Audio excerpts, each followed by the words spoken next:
Shalom, selamat pagi Bapak Ibu sekalian.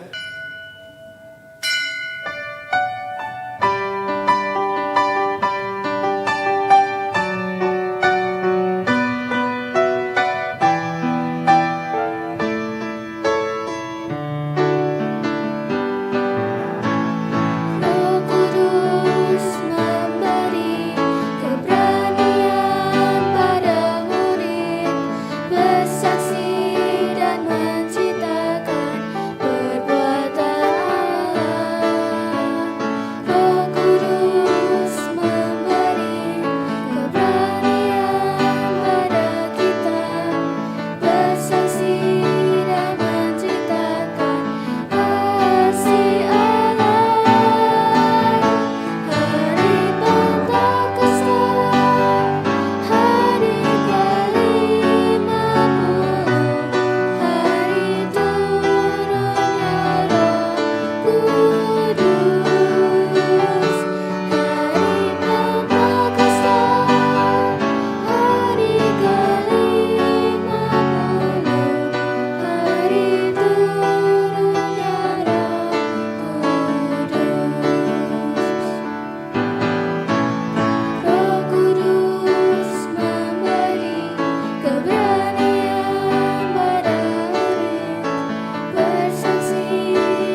Sebelum terangkat ke sorga, Tuhan Yesus berjanji kepada murid-muridnya, Tetapi kamu akan menerima kuasa kalau Roh Kudus turun ke atas kamu. Dan kamu akan menjadi saksiku di Yerusalem dan seluruh Yudea dan Samaria dan sampai ke ujung bumi. Janji itu ditepatinya di hari Pentakosta, saat murid-muridnya sedang bersekutu bersama. Saat ini, setiap kita yang sudah menyerahkan diri untuk menjadi murid Tuhan Yesus juga sudah menerima Roh Kudus yang sama. Di perayaan hari Pentakosta ini, mari secara khusus kita berterima kasih kepada Roh Kudus yang selama ini menghibur, menguatkan, dan menolong kita. Mari bersama-sama kita menyatakan syukur dan kasih kita. Jemaat dipersilahkan berdiri.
Jemaat yang dikasihi Tuhan, ibadah Pentakosta hanya boleh dimulai di dalam nama Bapa, Anak, dan Roh Kudus. Amin. Amin.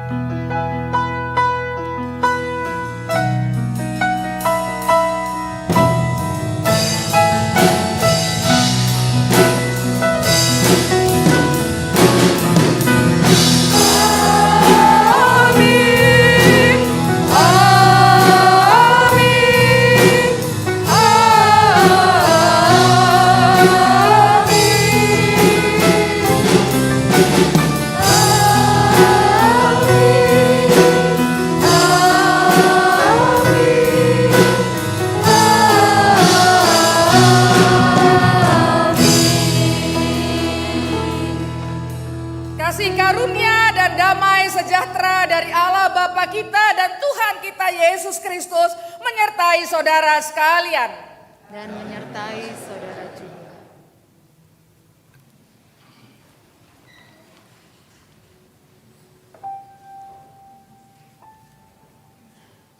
Dalam Injil Yohanes pasal 14 ayat 26, Tuhan Yesus berkata kepada murid-muridnya, Tetapi penghibur, yaitu Roh Kudus, yang akan diutus oleh Bapa dalam namaku. Dialah yang akan mengajarkan segala sesuatu kepadamu dan akan mengingatkan kamu akan semua yang telah kukatakan kepadamu. Mari kita membuka hati dan jiwa kita untuk menerima pimpinan.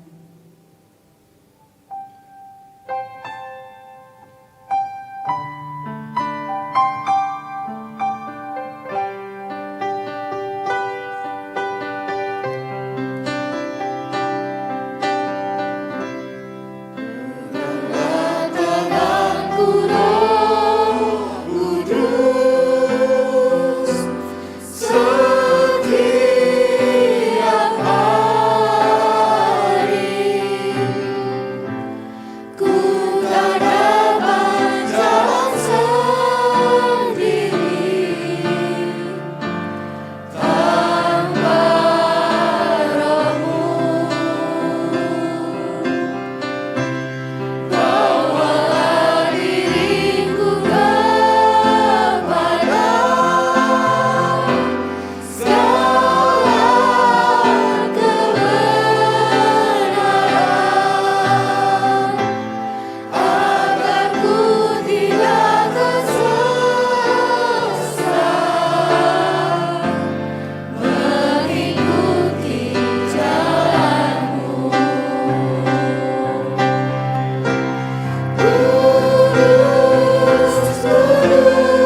Saat Roh Kudus mengingatkan pelanggaran kita, sering pula kita mengabaikannya.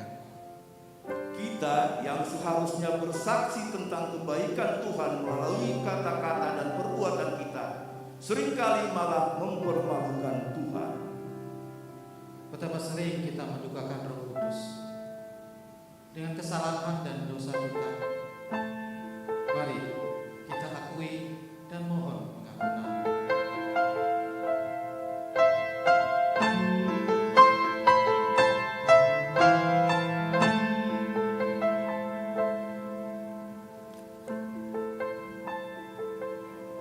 Tuhan Yesus, ampuni kami Tuhan, jikalau kami sebagai anak-Mu sering melawan orang tua, tidak menurut perkataan mama papa, menganggap remeh perkataan orang tua Tuhan. Tolong ampuni kami Tuhan. Sebagai orang tua, kami sering lalai dalam menjalankan perintah Tuhan. Kami bukan menjadi orang tua yang baik, yang bijak, bahkan yang menjadi contoh bagi anak-anak kami. Tolong kami ya Tuhan. Ya Tuhan, kami sebagai pasangan suami istri, kami seringkali tidak melakukan contoh dan teladan, sehingga seringkali sikap kami menyakiti hati pasangan kami. Kekerasan hati kami seringkali melukai pasangan kami. Tolong kami Tuhan, supaya kami dapat mengasihi seperti Engkau sudah mengasihi kami. Dalam nama Tuhan Yesus. Amin. Mari bersama-sama kita kembali meminta Roh Kudus untuk terus menguatkan kita. Roh Kudus, kuatkanlah kami.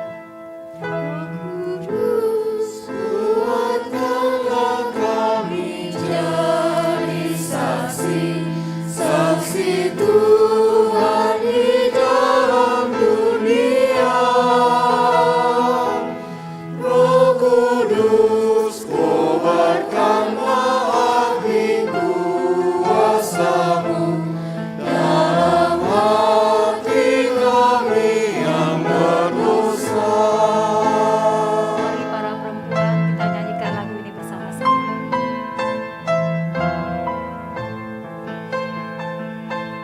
Roh Kudus, kuatkanlah kami jadi saksi di tempat yang penuh rasa benci.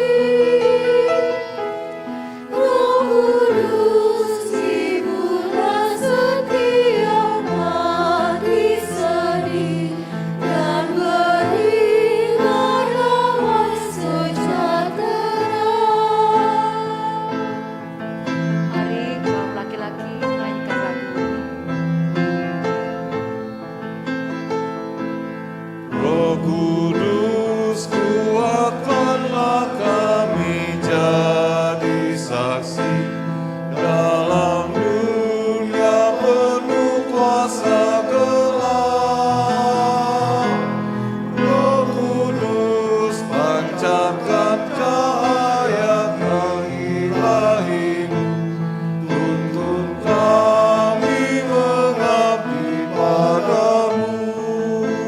Mari bersama-sama kita nyanyikan lagu ini. Roh Kudus, kuatkanlah kami. Roh Kudus, kuatkanlah kami jadi saksi meluluhkan yang timbulkan dosa. Roh Kudus, yakinkanlah kami dalam iman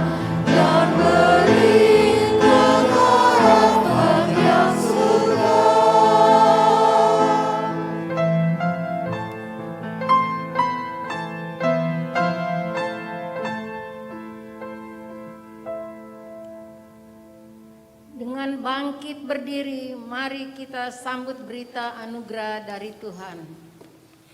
Jadi, siapa yang ada di dalam Kristus, ia adalah ciptaan baru. Yang lama sudah berlalu, sesungguhnya yang baru sudah datang. Demikianlah berita anugerah bagi kita semua. Syukur kepada Allah. Kasih karunia dan damai sejahtera Allah menyertai kita semua. Salam damai.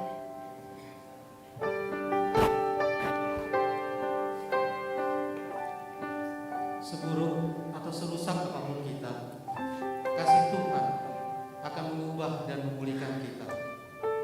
Inilah saatnya, inilah waktunya, janji Tuhan digenapi.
Sebelum kita membaca dan merenungkan firman Tuhan, mari kita bersatu di dalam doa.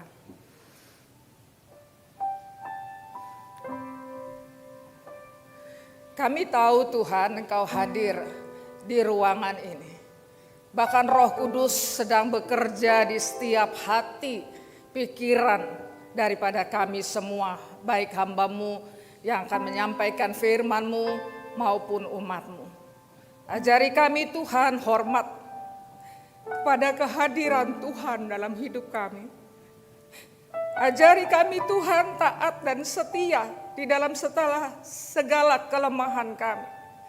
Karena kami percaya jikalau kami memberikan hormat yang utama kepada Allah, kepada pekerjaan Roh Kudus, maka gereja ini akan hidup.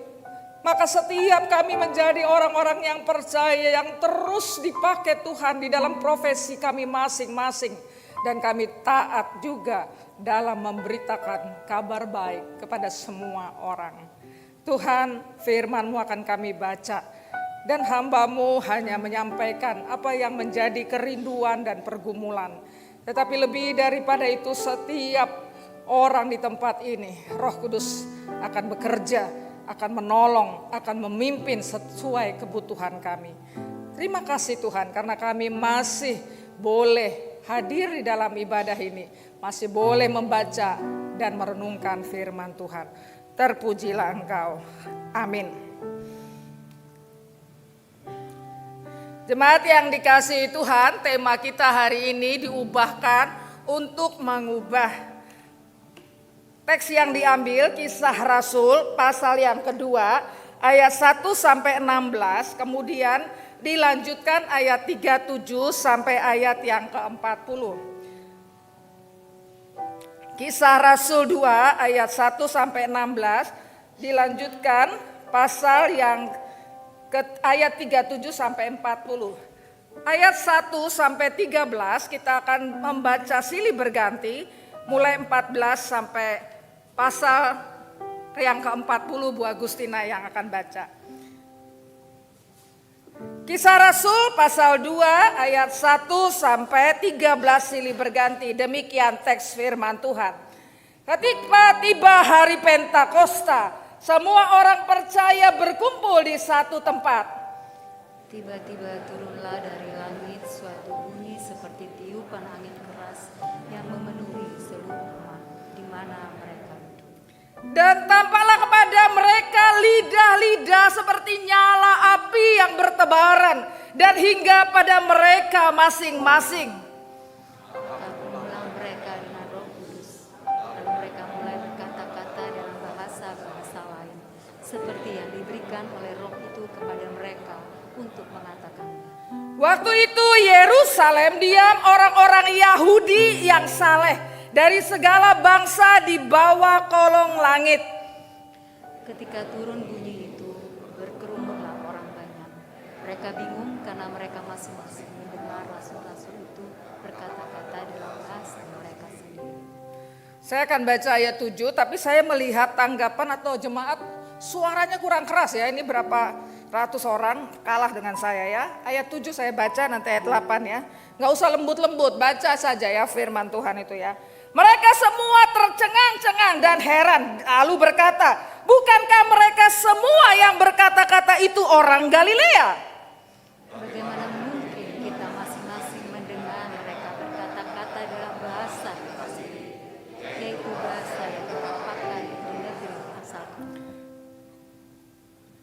Ayat 9, kita orang Parsia, Media, Elam, penduduk Mesopotamia, Yudea dan Kapodokia, Pontus dan Asia, Firgia dan Pamfilia, Mesir dan daerah-daerah itu yang berdekatan dengan Kirene, pendatang-pendatang dari Roma. baik orang Yahudi maupun penganut agama Yahudi, orang Kreta dan orang Arab. Kita mendengar mereka berkata-kata dalam bahasa kita sendiri tentang perbuatan-perbuatan besar yang dilakukan Allah. Mereka semuanya tercengang-cengang dan sangat termalu-malu sambil berkata seorang diri, apakah? Tetapi orang lain menyindir, mereka sedang mabuk oleh anggur manis. Selanjutnya saya akan bacakan. Maka bangkitlah Petrus berdiri dengan ke-11 rasul itu, dan dengan suara nyaring dia berkata kepada mereka, hai kamu orang Yahudi dan kamu semua yang tinggal di Yerusalem, Ketahuilah dan camkanlah perkataanku ini. Orang-orang ini tidak mabuk seperti yang kamu sangka, karena hari baru pukul 9. Tetapi itulah yang difirmankan Allah dengan perantaraan Nabi Yoel. Ayat 37. Ketika mereka mendengar hal itu, hati mereka sangat terharu. Lalu mereka bertanya kepada Petrus dan rasul-rasul yang lain, apakah yang harus kami perbuat, saudara-saudara? Ayat 38, jawab Petrus kepada mereka, bertobatlah dan hendaklah kamu masing-masing memberi dirimu dibaptis dalam nama Yesus Kristus untuk pengampunan dosamu. Maka kamu akan menerima karunia Roh Kudus. Sebab bagi kamulah janji itu dan bagi anak-anakmu dan bagi orang yang masih jauh, yaitu sebanyak yang akan dipanggil oleh Tuhan Allah kita. Ayat 40. Dan dengan banyak perkataan lain lagi ia memberi suatu kesaksian yang sungguh-sungguh. Dan ia mengecam dan menasihati mereka, katanya, berilah dirimu diselamatkan dari angkatan yang jahat ini. Demikianlah pembacaan firman Tuhan. Yang berbahagia adalah kita yang membaca, percaya dan mau melakukan dalam hidup kita hari lepas hari. Haleluya.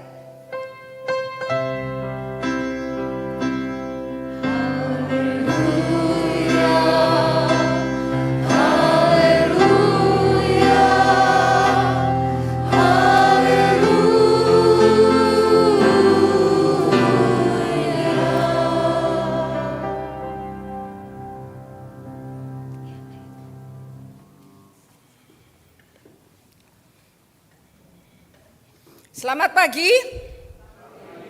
Bisa senyum? Karena senyumnya sengaja ya, saya bilang bisa senyum kalau saya bisa karena di mimbar ini.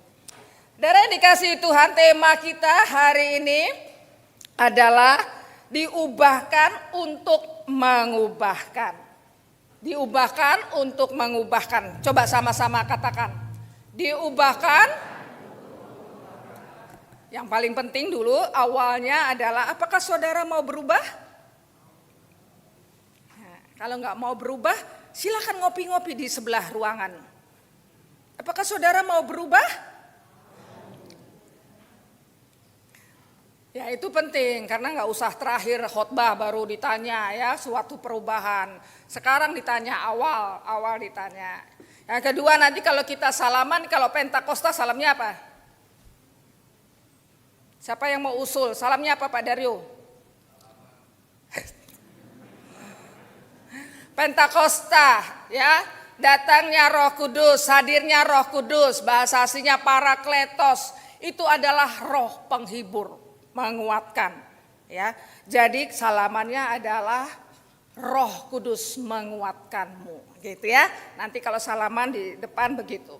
Nah, saudara yang dikasihi Tuhan, memang seru sekali nih saya sudah situasi Pentakosta sepanjang jalan kehidupan. Orang lebih menangkap kepada fenomena. Kalau kita tahu gereja-gereja itu ada yang glossolalia ya. Karena Bu Agustina pernah ya di Jakarta dulu kecil ke tempat gereja-gereja seperti ini ya saya tahu hafal. Lama gitu ya. Dulu saya tertawa dan saya bingung. Pernah sekali waktu saudara, saking itu KKR besar yaitu di Stadion Senayan, saya menjatuhkan diri. Ya, kasihan pendetanya saya pikir ya, kalau saya nggak jatuh, malah saya melotot gini kan kasihan ya. Jadi saya itu pura-pura jatuh saudara, karena masih remaja ya. Loh, orang jatuh kabeh ya. Nah, aku nggak jatuh, lah piye ya, kasihan ya toh. Ya sudah saya jatuh, padahal waktu jatuh tuh saya gini, ngapain sih? Ya. Ini orang GPIB, GKI yang ini ya saudara.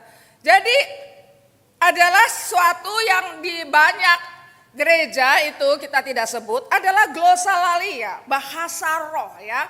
Tanda daripada kehadiran Roh Kudus itu bahasa roh ya. Ya tadi lama gitu ya. Apanya yang lama kita kurang tahu ya. Yang kedua adalah, nah ini saudara masih ingat Toronto Blessing ya. Kalau yang remaja pemuda kan ada ibadah, mungkin pasti nggak ingat. Tapi saudara ada ingat tertawa dalam roh. Aslinya ya Toronto Blessing ini adalah kita tahu bukan Toronto Blessing sebutannya ya. Tapi memang adalah Toronto Airport Vineyard Church ya. Disitulah terjadinya ya, di situasinya di situ. Kemudian disebut Toronto Blessing. Ya, Ronald waktu itu ada pengkhotbah yang menyatakan dia tertawa terus ya. Sorry ya, saya kemarin agak batuk jadi suaranya kadang-kadang hilang. Ya berdoalah Tuhan, minta 40 menit saja, setelah itu hilang gak apa-apa, dibantu anak teman-teman ya. Nah saudara, jadi Toronto Blessing ini ada seorang pengkhotbah yang diundang oleh John Arnott ya, pendeta setempat. Dan dia tuh tertawa tuh, ya. Kemudian dia lakukan itu, next. Ya seperti ini. Apakah GKI Sulung mau melakukan? Seperti ini, tertawa dalam ibadah, tertawa. Itu Toronto Blessing tahun 94 lah ya. Jadi waktu itu terkenal pro kontra. Tapi kalau gereja GKI gini ya pasti nganggapnya sesat kan gitu kan. Karena kita itu apa? Calvinis ecumenical. Apa itu Calvinis ecumenical ya, dilihat aja di web ya. Jadi kita itu gak mungkin punya pandangan yang seperti ini ya. Jadi mereka menganggap John Arnott ini katakan ini adalah kehadiran daripada Roh Kudus. Mereka tertawa, terbahak-bahak, terpingkal-pingkal ya, ada yang mengerang ya, ada yang mengerang dan lain sebagainya. Ada sebagian orang yang mengatakan oh itu kemasukan setan ini ya. Dan yang dikasihi Tuhan, dalam hal seperti ini, dulu kalau saya masih masuk sini ya kira-kira 10 tahun, itu saya akan mengatakan dengan jujur ya, ini sesat.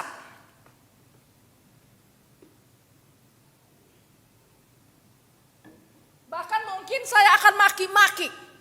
Bahkan mungkin saya dengan kebencian bisa berkhotbah di sini, bahwa katakan jangan ikut-ikut seperti itu jemaat sulung. Karena ini ajaran yang gak benar pasti. Menggebu-gebu. Tapi setelah lama dan setelah saya sudah semakin tua, saya bilang gini, emang ada ya kalau khotbah itu kita menggebu-gebu dengan membenci akan orang lain, sekalipun itu aliran yang lain. Menurut saya nggak bisa ya, sesuatu kebencian kemudian di dalam ketika saya berkhotbah nggak bisa jalan ya, dua hal itu nggak bisa jalan sama-sama. Jadi kalau saya sekarang, kalau Bu Agustina ditanya hal seperti ini ya saya cuman ya mereka salah paham ya. Salah paham. Jadi menurut mereka juga saya yang salah. Ya kan begitu. Menurut saya mereka yang salah. Lalu bagaimana? Ya kita aman dengan apa yang diajarkan. Kalau saudara masuk GKI ya saudara jangan konsep fenomena Roh Kudus. Ya, konsepnya adalah Presbyterian Ecumenical. Ya nanti dicari ya apa itu Presbyterian Ecumenical. Kita bukan seperti Reform. Yang gereja reform, tapi kita reform ecumenical ya, nanti dilihat. Saudara yang dikasihi Tuhan, maka saya melihat bahwa ya kita harus mengalami suatu perubahan. Saya sendiri ngalami. Kalau dulu saya seperti itu, saya nggak mau lagi lah ya ngecam-ngecam orang. Karena apa? Memahami firman Tuhan itu bukan otak kita yang main, bukan karena kepandaian. Next, bukan karena teologi kita, kemudian kita nih orang yang paling hebat sehingga orang lain itu salah. Saya cuman sekarang kalau sebelah saya ada orang saksi Yehova ataupun sekarang ada bala keselamatan, ya bersaudara saja. Kalau Tuhan kasih kesempatan berkomunikasi ya berkomunikasi. Mungkin saya duduk dengan orang waria, dengan orang LGBT ya saya bersama-sama saja. Enggak seperti Agustina umur 25 atau sampai 35-an, tidak. Karena saya tahu ketika kita memiliki akan roh Allah, ketika kita memiliki Allah, ketika kita mengerti akan firman Tuhan, itu bukan hasil dari saya pribadi, tapi itu adalah anugerah Tuhan. Jadi saya menolak kalau sesuatu kayak perbandingan kemudian kita kecam-kecaman. Saya rasa saya bukan di situ lagi posisinya karena saya tahu Tuhan itu adalah penuh kasih adanya. Saudara yang dikasihi Tuhan, di dalam teks yang kita baca ini ada 3 kelompok ya, 3 kelompok yang tadi kita baca. Next. Ya, kelompok yang pertama dikatakan ayat 5. waktu itu di Yerusalem diam orang-orang Yahudi yang saleh dari segala bangsa di bawah kolong langit. Ya, kadang kalau baca Alkitab tuh kadang suka guyu ya, pakai di bawah kolong langit, ya di bawah kolong langit lah ya, masa di atas kolong langit. Tapi ya itulah, kalau mau berbahasa aslinya lagi itu pasti ada maksudnya. Kalau stressing di bawah kolong langit benar-benar ada di dalam posisi dalam dunia gitu ya. Ada sungguh-sungguh hadir, orang-orang ini hadir dari berbagai bangsa begitu ya. Jadi waktu itu ada orang yang Yahudi yang saleh, nah, disebut yang saleh, berarti ada yang tidak saleh. Apa respon mereka tentang sesuatu yang menghebohkan ini? Yaitu mereka berespon tercengang-cengang, mereka bingung juga ya, mereka heran, tetapi ada suatu pernyataan bahwa posisi mereka adalah tetap benar sekalipun mereka belum jawab apa nih misteri ini. Tetapi mereka mengatakan ini perbuatan besar yang dilakukan Allah. Saya suka itu ya. Nggak ngerti, tetapi mereka menangkap ini pekerjaan Allah yang besar. Ya. Oleh karena itu mereka cuma tercengang dan bertanya apa artinya ini. Itu penting sekali saudara. Ya. Karena apa? Karena kalau kita di dalam hidup ini kita sudah judgement duluan sesuatu, memang segala sesuatu itu tergantung konsep ya. Kita menanggapi akan kehidupan rohani kita juga gimana dengan konsep kita. Misalnya saya kasih contoh ya. Tuhan Yesus itu mengasihi saya. Dia pasti mengasihi saya. Amin. Amin ya. Kalau orang mengasihi itu pasti menolong, mencukupkan ya. Dalam segala situasi. Kemudian dari konsep itu kita punya tindakan. Kalau saya sakit pasti sembuh karena saya berdoa dan Tuhan mengasihi saya. Enggak sembuh-sembuh. Mulai apa? Mulai bilang Tuhan enggak mengasihi saya. Itu lahir dari konsep ya. Kalau konsep kasih itu bahwa enggak ada penderitaan, enggak ada pencobaan karena nanti Tuhan akan bereskan, maka kita akan mulai menjauh. Ternyata Tuhan gak kasih kok sama saya. Ini mulai dari konsep akhirnya kepada tindakan sehari-hari. Saudara yang dikasihi Tuhan, di dalam hidup ini hati-hati dengan apa yang ada di mindset kita. Apa yang kita tangkap daripada firman Tuhan. Kasihnya Tuhan itu adalah memang dia akan menolong. Tetapi sebenarnya kita harus punya konsep gini. Saya mau di dalam keadaan apapun Tuhan hadir, Tuhan besar, Tuhan pasti hadir dalam hidup saya dan dia pasti kasih kepada saya. Entah saya dalam pencobaan besar ataupun di dalam situasi yang gak nyaman. Tuhan pasti hadir. Nah kalau orang punya konsep seperti itu maka dia gak terganggu. Dia pelayanan terus. Memberikan berbagi ya berbagi terus. Tidak mengatakan kenapa Tuhan gak menolong saya dengan toko saya. Kenapa Tuhan gak menolong mama saya yang sakit. Katanya Tuhan penuh kasih ya. Nah itu jadi konsep yang salah itu akan melahirkan tindakan-tindakan yang salah. Yang kelompok pertama ini saya katakan kelompok, saya minta maaf ya akan sering-sering. Wah kok jadi ikut batuk. Ya jadi saya itu melihat bahwa responnya kelompok pertama ini masih wajar. Mereka masih mengatakan apa yang Tuhan perbuat, perbuatan besar akan dilakukan Allah. Nggak ngerti apa yang terjadi dengan apa lidah-lidah api. Kalau sekarang Bu Agustina ini ngomong ini bisa bahasa. Ada orang Madura, mana yang dari Madura tuh? Ada orang Alor, ada orang Ambon, ada orang, saya tuh bisa, saudara kok, ya Pak Suhanti kok denger dari bahasa Ambon ini ya. Waduh Bu Agustina kayak pinter ya bahasa Ambon. Enggak. Gak ngomong Ambon gitu ya. Kan jadi aneh memang pada waktu itu ya. Jadi sesuatu yang menghebohkan gitu loh. Ya, jadi mereka gak ngecam apa-apa. Mereka cuma katakan ini pasti Allah berbuat hal yang besar. Gitu ya. Dan yang dikasihi Tuhan harusnya kita seperti itu dalam hidup ini ya. Kejadian hidup itu entah masalah keluarga, masalah pelayanan, masalah relasi. Ada banyak suka kacau balau dan kita mungkin gak prediksi ya. Tetapi yang jelas Allah hadir, Allah setia, Allah besar. Amin. Itu harus konsep kita, jangan ragu. Wah Allah ini apa-apakan saya, jangan mulai dengan cara berpikir begitu. Allah baik, Allah Ciami dalam hidupku, Allah penyelamatku. Walaupun sedang terjadi persoalan besar dalam keluarga atau di dalam pekerjaan, tidak apa-apa, saya akan hadapi. Jadi kelompok yang pertama mirip seperti itu, reaksinya, responnya wajar, benar, dan masih memiliki pikiran yang sangat baik ya. Next, ada kelompok yang kedua ayat 13.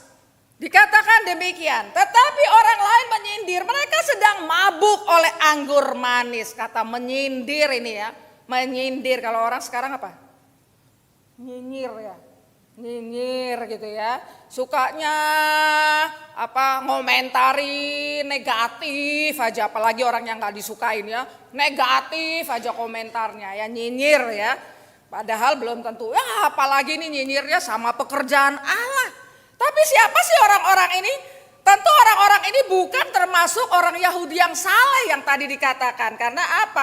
Ini adalah orang-orang Yahudi yang tinggal di Yerusalem yang mereka memang seringkali negatif dengan pekerjaan Allah, dengan pekerjaan Yesus ya, apa karya-karya Yesus. Tuhan Yesus kan waktu pelayanan selalu dikelilingi orang-orang yang salah paham dan bahkan mau membunuh dia. Dan karena apa? Karena juga iri, mereka nggak bisa melakukan hal-hal yang spektakuler, sehingga mereka juga mulai iri dengan pekerjaan. Coba irinya dengan pencipta, dengan Mesias, itu luar biasa. Nah kita mencatat ada orang yang suka nyinyir, negatif pikirannya, tidak paham dan seterusnya ya. Nah respon seperti ini juga hadir di tengah-tengah Pentakosta ya. Respon yang ketiga. Respon yang ketiga lahir dari Petrus. Luar biasa ya. Petrus ini luar biasa. Mari kita baca dua teks ini, ayat 15 dan 16. 15 dan 16. Mari kita baca sama-sama, 2, 3. Orang-orang ini tidak mabuk seperti yang kamu sangka, karena hari baru pukul. Tetapi itulah yang difirmankan Allah dengan perantaraan Nabi Yoel. Petrus ini mengungkapkan respon yang tepat, benar. Bahkan dia menggunakan responnya itu untuk memberitakan kabar baik. Ya takut Petrus. Ada orang-orang Yahudi yang suka nyinyir, gak takut ya? Ya, karena apa? Dia meresponi, dia memberi penjelasan yang luar biasa. Saudara yang dikasihi Tuhan, di dalam bagian ini kalau saudara baca, tadinya sih teksnya kita akan baca 1-40, cuman saya potong ya, karena apa? Saudara bisa baca sendiri, kelamaan juga kalau di dalam 1-40 ya. Petrus itu memberikan analogi, kamu itu loh sama Yesus yang kamu bunuh, jahat ya kamu ya. Yesus tuh kamu bunuh. Kamu mau lakukan sesuatu terhadap dia. Padahal kamu itu katanya, kamu itu percaya kepada Daud. Kamu tuh hormat kepada Daud. Wong Daud itu aja hormat kepada Yesus. Lah kamu sendiri malah mau membunuh nenek moyangmu itu loh. Ya, jadi gitu ya. Jadi Petrus ini meyakinkan. Di dalam kesempatan Pentakosta itu dia menyatakan bukan mabuk, ini masih jam 9. Tidak sesuai dengan logika daripada orang-orang pada saat itu. Dan dia bahkan memberitakan sesuatu yang benar kepada Yesus yang berkarya. Saudara yang dikasihi Tuhan, ada 3 posisi manusia. Next. Kita diajak pada saat ini saudara, di dalam kita meresponi kehadiran Roh Kudus. Di dalam kita meresponi akan kehadiran Roh Kudus ya. Ada orang yang memang tidak tahu tapi mau tahu dengan cara yang benar ya. Mau tahu, orang tuh kalau mau belajar ya. Saya 12 tahun pernah menjadi dosen di Petra ya. Orang tuh kalau kepingin belajar tuh kayaknya saya juga nggak habis-habis mau jelasin. Tapi sudah nggak mau belajar, nilainya buruk, di kelas itu ribut ya. Ya terus terang aja saya suka kayak ini ya, wow ya orang-orang ini rek gitu ya. Karena semua akibatnya hafal ya. Jadi kalau orang tuh mau belajar tuh responnya kelihatan ya. Responnya adalah rendah hati, mau bertanya ya. Tidak merasa bahwa dia sesuatu yang lebih tahu. Nah next yang kedua, ini orang yang tadi yang kita baca adalah dia udah gak tahu, caranya negatif, pikirannya negatif, sok tahu lagi ya. Yang ketiga adalah respon Petrus. Hari ini yang kalau kita bicara tentang sebuah perubahan di dalam Pentakosta, saya mengajak deh jemaat GKI Sulung, cara konsep kepada Tuhan dan kepada sesama itu berubahlah. Termasuk Agustina ya. Next, itu ada ininya. Karena apa? Kalau nggak berubah, belum. Sorry ya, saya ini tidak bisa saya pakai. Ya. Kalau kita nggak berubah secara konsep, akan banyak tindakan-tindakan kita yang merugikan orang lain. Kalau rugi diri sendiri nggak apa-apa, kalau rugi keluarga, kalau rugi sejemaat, itu sangat-sangat luar biasa. Roh Kudus hadirlah di GKI, suruh hadirlah dalam keluargaku, hadirlah dalam diriku. Sehingga cara berpikir kita itu loh. Tadi saya sudah mencontohkan, kalau saya dulu ketemu dengan orang yang glosalalia ini, saya akan maki-maki, pasti. Maki-maki, sok belajar teologi ya, reform, injili. Saya dulu ya, sekarang saya reform ekumenikal. Adalah kenapa saya alami perubahan? Ya karena memang harus berubah. Orang kalau recheck, kalau belajar ya, kalau ada sesuatu yang baru kita sungguh-sungguh selami dan kita mau berubah. Kalau di situ terus ya repot ya, namanya nggak belajar. Adalah dikasih Tuhan saya kalau sebelah saya ini ada orang saksi Yehova, sebelah nih orang LGBT, saya akan tetap rangkul. Maafkan Tuhan, dulu saya Agustina nggak kayak gitu. Dulu Agustina sombong. Dulu Agustina menganggap saya bersih, orang lain kotor.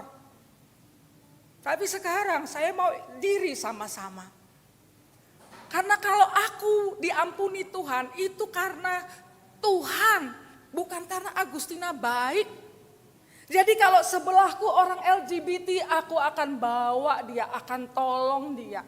Sebisa aku dan dia juga jangan tersinggung. Saudara, kenapa konsep saya banyak berubah setelah saya mengalami banyak kejadian-kejadian perjumpaan dengan orang lain.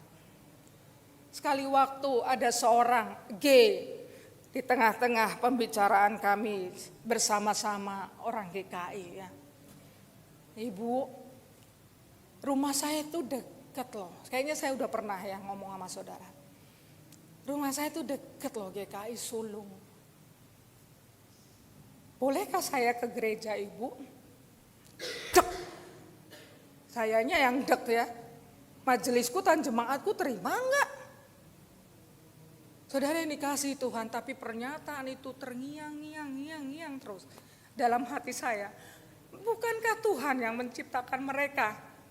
Bukankah Tuhan yang menciptakan mereka? Pertanyaan dia mau ke gereja Sulung ini enggak saya jawab saudara. Ya waktu itu saya cuma senyum ya, gimana masa pendeta bilang enggak oleh. Pendeta mana yang kayak gitu? Orang seburuk apapun kalau pribadi saya boleh hadir di gereja, wong ini rumahnya Tuhan kok bukan rumahku. Dan yang dikasih Tuhan, pertanyaan itu bukan hanya itu, saya berjumpa dengan orang-orang lain ya, pernah berjumpa dengan waria dan lain sebagainya.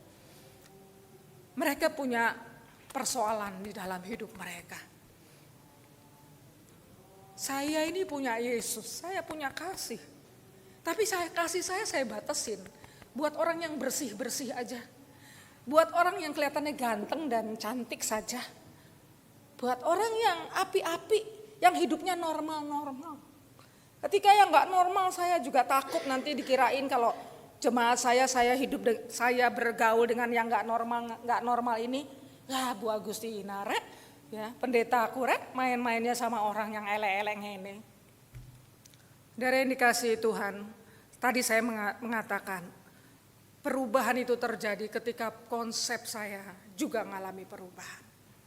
Hari ini Roh Kudus akan bekerja, tentu tidak sama kejadiannya dengan Agustina karena saya punya beban terhadap pengajaran jemaat. Oleh karena itu saya Tidak, artinya tidak yang lalu terus copy paste terus. Saya perlu merenungkan, Tuhan yang lalu saya salah, yang sekarang saya harus membenahi akan hidup saya sendiri dan memberi edukasi yang benar. Tapi itu saya, bagi saudara, renungkanlah hidup ini udah terlalu panjang kan? Saudara yang di atas 40 udah panjang.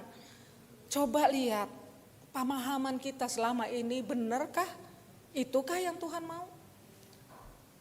Kita di posisi yang mana? Apakah kita ada perubahan dari orang yang ngenyek, ya?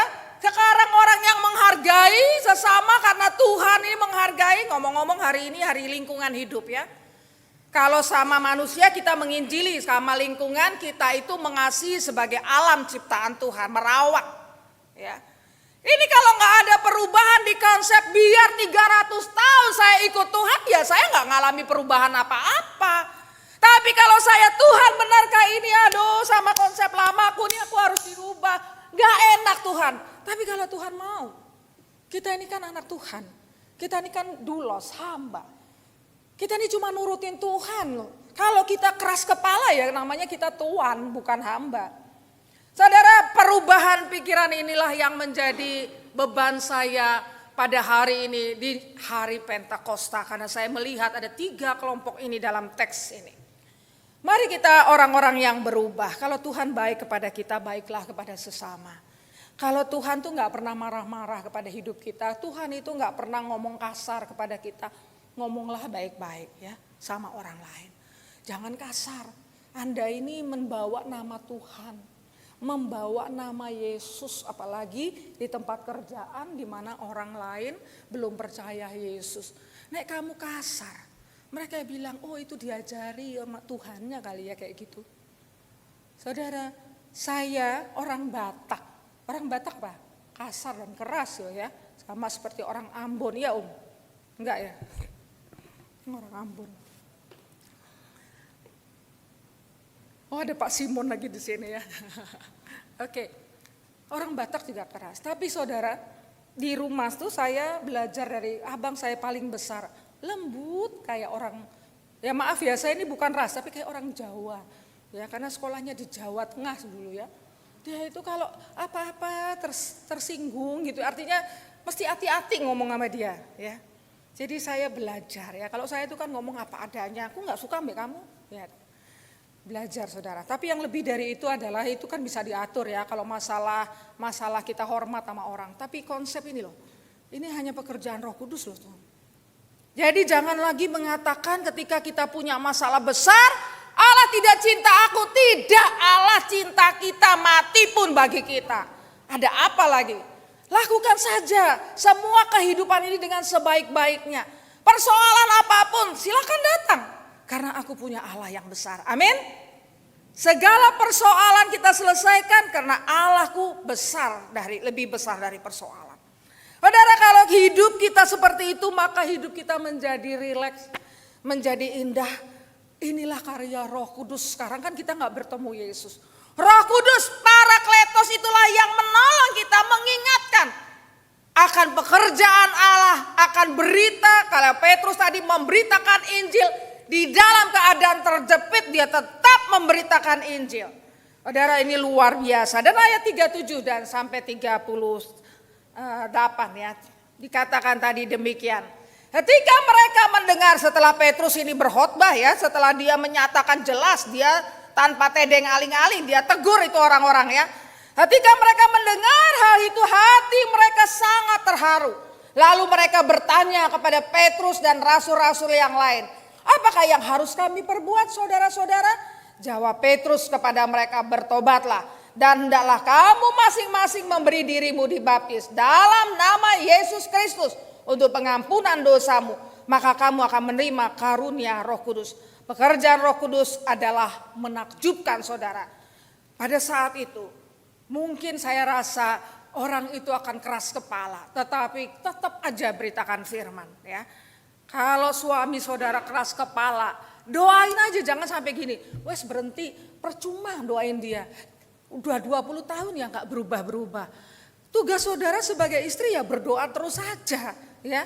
Gak usah itu perubahan itu oleh Tuhan, bukan oleh kita. Ya, Roh Kudus. Kalau istrinya cerewet, cerewet sih sebenarnya itu stereotip ya. Stereotip perempuan tuh cerewet ya, padahal laki ya cerewet ya. Ya, benar ya para laki-laki? Laki-laki ada cerewet itu?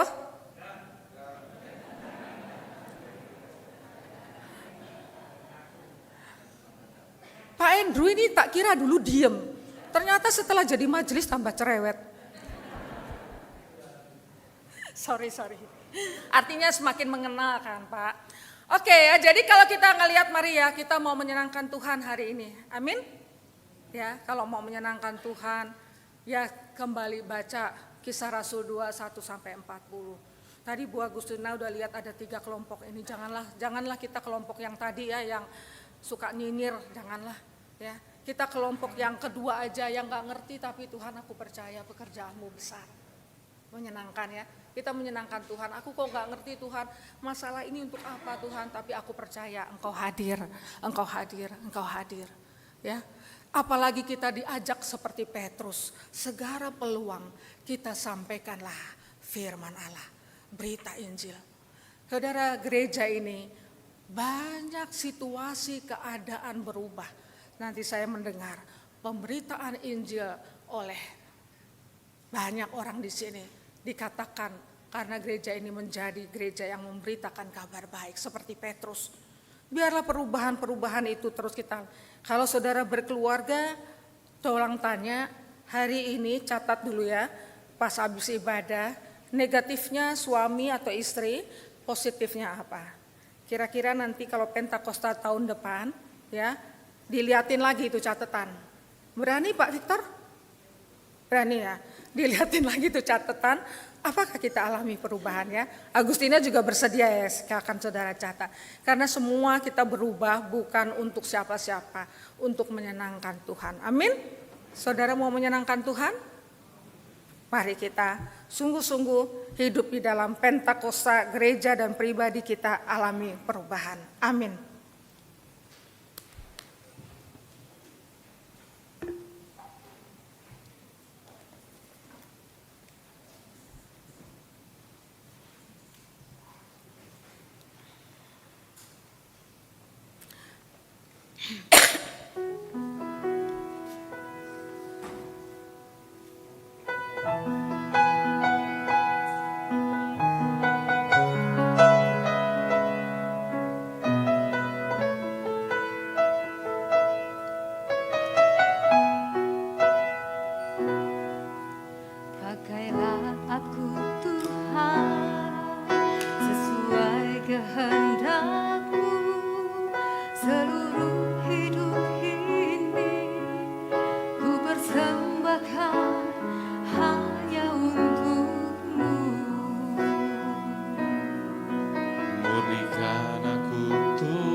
Yesus, agung dan mulia.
Jemaat dimohon berdiri.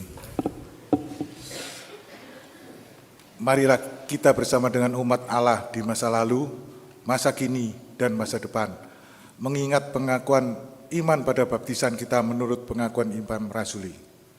Aku percaya kepada Allah, Bapa yang Maha Kuasa, Khalik langit dan bumi, dan kepada Yesus Kristus, anaknya yang tunggal, Tuhan kita, yang dikandung dari Roh Kudus, lahir dari anak darah Maria, yang menderita sengsara di bawah pemerintahan Pontius Pilatus, disalibkan, mati dan dikuburkan, turun dalam kerajaan maut, pada harinya ketiga, bangkit pula dari antara orang mati, naik ke surga, duduk di sebelah kanan Allah, Bapa yang Maha Kuasa. Dan dari sana ia akan datang untuk menghakimi orang yang hidup dan yang mati. Aku percaya pada Roh Kudus, gereja yang kudus dan am, persekutuan orang kudus, pengampunan dosa, kebangkitan orang mati, dan hidup yang kekal. Amin. Jemaat dibiasakan duduk kembali. Selanjutnya akan doa syafaat. Mari jemaat yang dikasihi Tuhan, kita masuk dalam doa syafaat.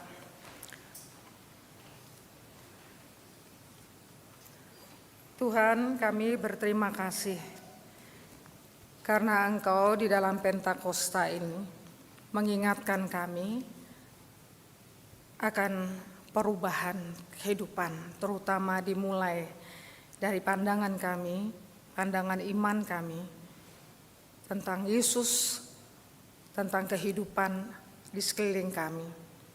Biarlah Tuhan melalui Roh Kudus-Mu membimbing kami, hamba-Mu dan umat-Mu untuk terus belajar dengan rendah hati, karena kami percaya perubahan terjadi ketika kami menyambut akan teguran Tuhan, kasih Tuhan dengan baik. Berkati akan anak-anak-Mu Tuhan, supaya Pentakosta ini kami punya komitmen menyenangkan hati Tuhan. Kami mau berdoa untuk jemaat-Mu yang mengalami akan kedukaan, untuk keluarga daripada almarhum Bapak Hendro Yahya.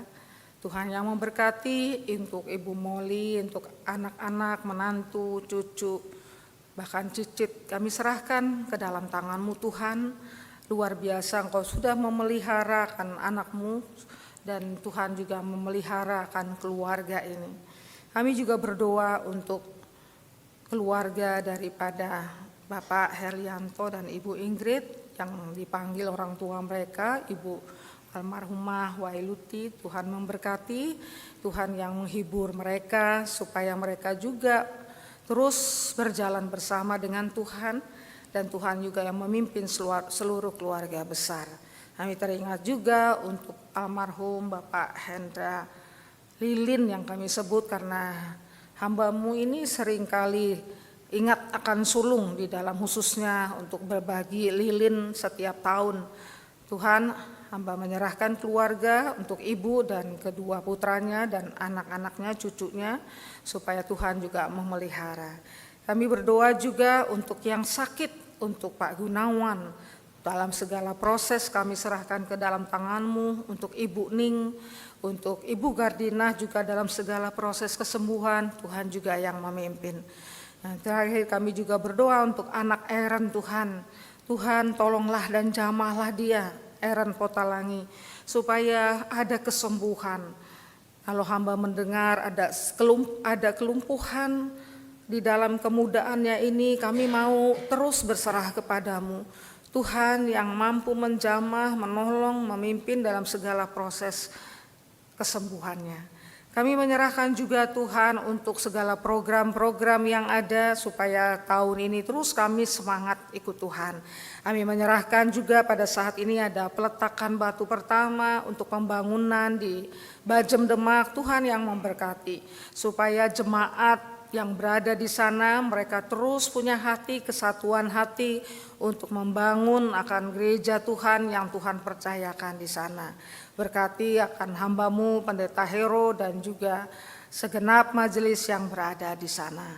Terima kasih Tuhan, kami terus berdoa untuk bangsa dan negara kami. Kami mengasihi bangsa ini Tuhan, oleh karena itu segala situasi politik, situasi daripada persoalan-persoalan bencana sosial, kami serahkan ke dalam tangan-Mu, diberikan kemampuan pemerintah kami sekarang dan juga yang akan datang untuk mengatasi segala kemajemukan dan segala problem yang banyak di situasi bangsa ini. Terutama Tuhan juga problem dari lingkungan.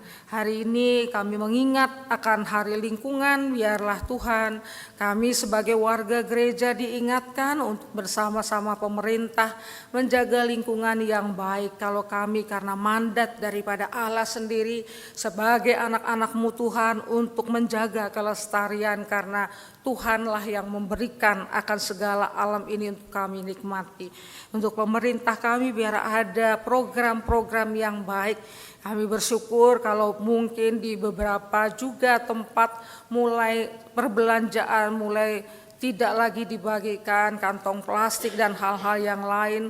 Mungkin itu keputusan-keputusan penting dan biarlah terus berlanjut kepada hal-hal yang berikut, terutama persoalan sampah, persoalan hal-hal yang lain.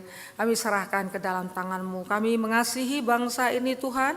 Kami berdoa supaya situasi politik semua boleh berjalan sesuai demokrasi yang sesungguhnya. Kami menyerahkan Tuhan sekali lagi hidup kami ke dalam tangan-Mu, supaya kami menyambut akan anugerah Tuhan, menyambut akan segala setiap hari, di mana kami tahu setiap hari Tuhan kami punya tugas untuk memberitakan kabar baik kepada orang di sekeliling kami, di pekerjaan kami, di pasar, di jalan, dimanapun kami berada. Masih banyak yang kami ingin mohonkan kepadamu Tuhan, tapi kami lanjutkan dalam doa syafaat kami sehari-hari. Inilah seru doa kami yang kami panjatkan dalam nama Yesus yang mengajari kami berdoa. Bapa kami yang di surga, dikuduskanlah namamu, datanglah kerajaan-Mu, jadilah kehendak-Mu di bumi seperti di surga. Berilah kami pada hari ini makanan kami yang secukupnya. Ampunilah kami seperti kami juga mengampuni orang yang bersalah pada kami. Janganlah membawa kami ke dalam pencobaan, tapi lepaskan kami daripada yang jahat, karena Engkau-lah yang punya kerajaan dan kuasa dan kemuliaan sampai selama-lamanya. Amin.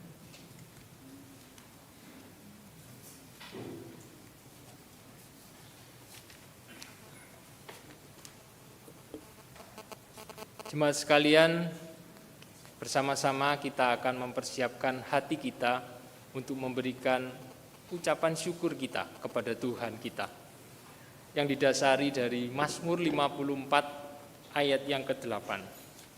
Mazmur 54 ayat yang ke-8 berbunyi demikian. Dengan rela hati aku akan mempersembahkan korban kepadamu. Bersyukur sebab namamu baik ya Tuhan. Mari jemaat kita memberikan persembahan dengan menyanyikan lagu dari PKJ 146. Bawa persembahan.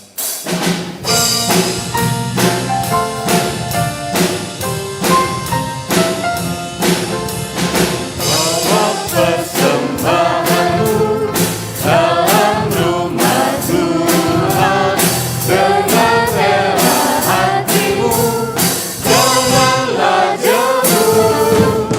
Bawa persembahanmu, bawa dengan suka, bawa persembahanmu.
Mari kita bawa persembahan kita dalam doa. Ya Bapa, dengan segala kerendahan hati kami bersama-sama berdiri di hadapan-Mu, kami menyerahkan persembahan kami ini ke dalam tangan-Mu ya Bapa. Terima kasih ya Bapa atas segala penyertaan-Mu, perlindungan-Mu. Terima kasih ya Roh Kudus, Kau senantiasa bersuara di dalam hati kami, di dalam kehidupan kami hari lepas hari. Dan kami berdoa ya Bapa, kiranya persembahan ini dapat digunakan untuk kemuliaan nama-Mu ya Bapa. Terima kasih ya Bapa, hanya di dalam satu nama, Allah Tuhan dan Juru Selamat kami yang hidup, kami berdoa dan mengucap syukur. Amin.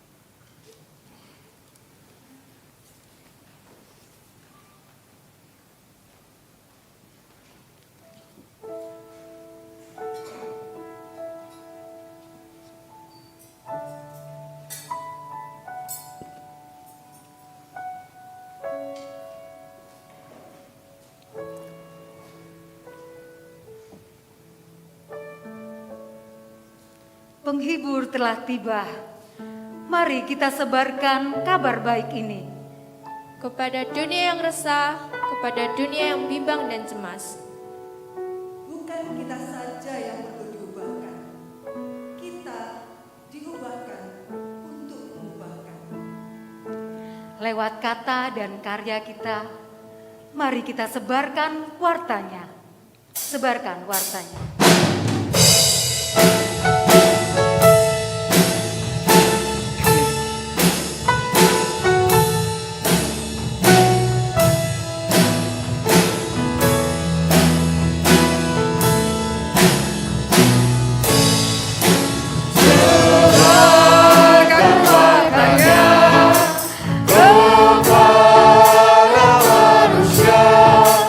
Yang hidup berkesan.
menghaharui kita, membawa kita berubah. Anda dan saya berubah untuk menyenangkan Tuhan. Dan perubahan itu terjadi jikalau kita arahkanlah hatimu kepada Tuhan. Kami mengarahkan hati kami kepada Tuhan. Jadilah saksi Kristus. Terpujilah Tuhan. Terimalah berkat Tuhan. Tuhan memberkati engkau dan melindungi engkau. Tuhan menyinari engkau dengan wajah-Nya dan memberi engkau kasih karunia. Tuhan menghadapkan wajah-Nya kepadamu dan memberi engkau damai sejahtera sekarang sampai selama-lamanya. Amin.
Selamat pagi Bapak Ibu dikasihi Tuhan.